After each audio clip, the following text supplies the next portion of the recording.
Si haguessis de morir demà, què faries? Tremolaria. Les maletes. Reposar.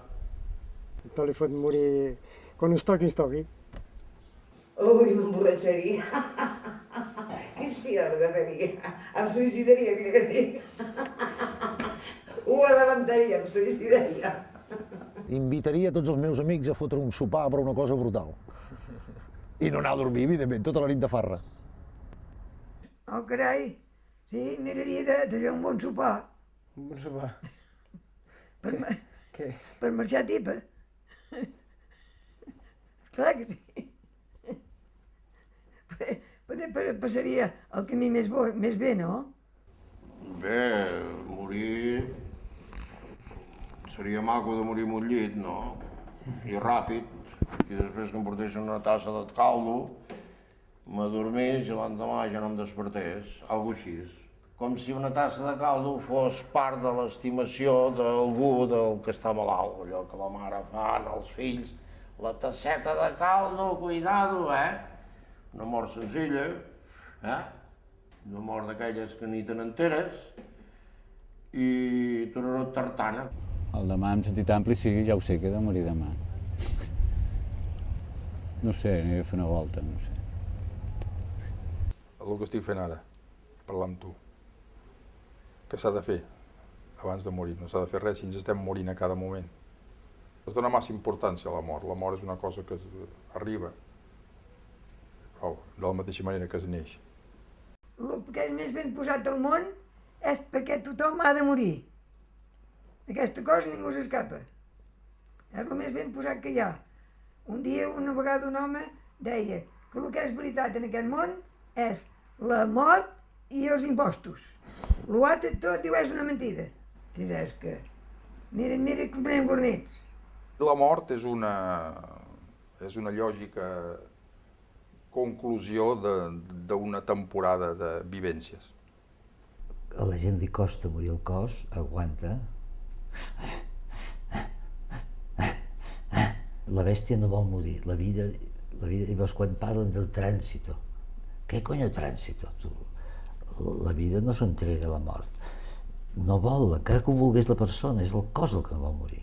L'agonia vol dir lluita, hi ha una espècie de lluita, no parlo és escarós, la mort és tot el contrari d'un trànsit, un traspàs, clar, totes aquestes metàfores.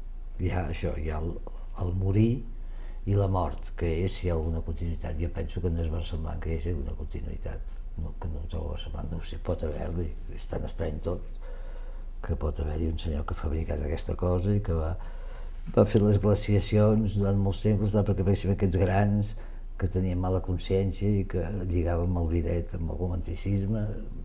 És una mentalitat perversa, estranya, boja, però com que tot és tan estrany i tan boig i cada dia més rics i cada vegada més pobres, doncs és possible que hi hagi un fill de puta per ahí, sí, puta amb bé, o no sé què. En tot cas, jo soc kierkegaardià i he pensat sempre que si hi ha una altra cosa, té que ser el ganz anders, com diuen ells, el totalment altre, l'u totalment altre. Per tant, és inimaginable. Pel fet que sigui imaginable, no t'inhibeix la imaginació. Jo en realitat tinc ganes de morir-me, però no tinc pressa. No tinc cap pressa, però tinc ganes de morir-me, perquè m'imagino que després anirem a una altra dimensió que serà molt més interessant. Però mentrestant, com que encara tinc moltes coses per aprendre, encara m'agradaria viure meus anys. Ara, si moro demà passat, tampoc no passarà res. La idea de la mort em molesta molt, però alhora em sembla que si no ens moríssim això no tindria cap valor, no? O sigui, imagina que estiguéssim per sempre per aquí. Cada dia mirant els diaris, cada dia... No tindria cap gràcia. És a dir, la vida té... El sentit de la vida és la mort, no? Tenim por de tot. Per això t'he dit que ser feliç... La felicitat consisteix en viure sense por. Però por a res, no? Ni a la vida, a la mort, no? Per exemple, tens por del dolor, no?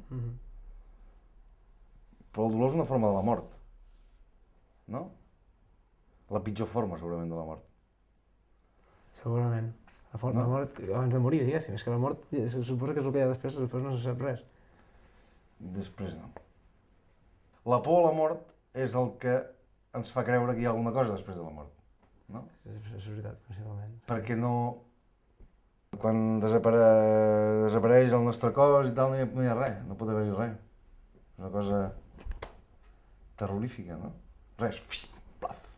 No ha existit, és com si no haguéssim existit. De la mort és difícil de parlar-ne perquè és una cosa que com arriba, arriba, no? I no hi ha res a fer. És una llei de vida per tothom, de vida, de mort. Ens hem de morir tots. Això, penso que tothom ho sap, això, no? Jo diria que sí. Sí. Aquell màrqueting ridícul del cos, de gimnàstica tot el dia, i pomades, cremes, cosmètics, cirurgies. Tot això és un culte al cos totalment desaforat per una por terrible a lo que és morir-se. Odio la mort. No vull morir. I quan em toqui que sigui ràpid, vamos. Si me tinc que morir, l'he d'empassegar tot. Mort jo, mort tothom. La mort és una cosa que no em preocupa gens a mi. El que et deia, el viatge, no? Sé que ha d'arribar el moment que s'ha d'acabar i ja està, no tinc cap mena de cosa especial. Ni crec en reencarnacions, ni altres paraïsos, ni vides, ni cels, ni inferns, ni vinagres, ni tota aquesta sèrie de mariconades. El que sí que començo a dubtar, o potser tenir cada dia més clar, que això, aquesta cosa rara que sempre que se li ha dit l'ànima, això no desapareix. Desapareix, si tu vols, la matèria, això que ens aguanta, però hi ha alguna cosa més que ens manté, i això és impossible que desapareixi. L'energia no se'n va, queda d'alguna manera. La mort diu, aquesta gota d'aigua, què li passa? Caurà i... pum. I desapareixerà, no? Entrarà dins de l'aigua. Però és que també es pot mirar d'una altra manera, això. L'aigua que hi ha dins de la gota es torna a juntar amb l'aigua que l'ha originat i no desapareix res. No té importància aquella gota com a tal. L'important és l'aigua, que torna al seu puesto, farà el cicle i tornarà a sortir. Com? La mort no és res per nosaltres. El que hi ha és la vida. No és tema per mi la mort. Hi ha gent que es mor i coses que es moren i sap greu per mi perquè el perdo, però ell rai. Que la mort és l'únic segur que existeix. És l'únic segur que sabem que un dia o altre vindrà i ens...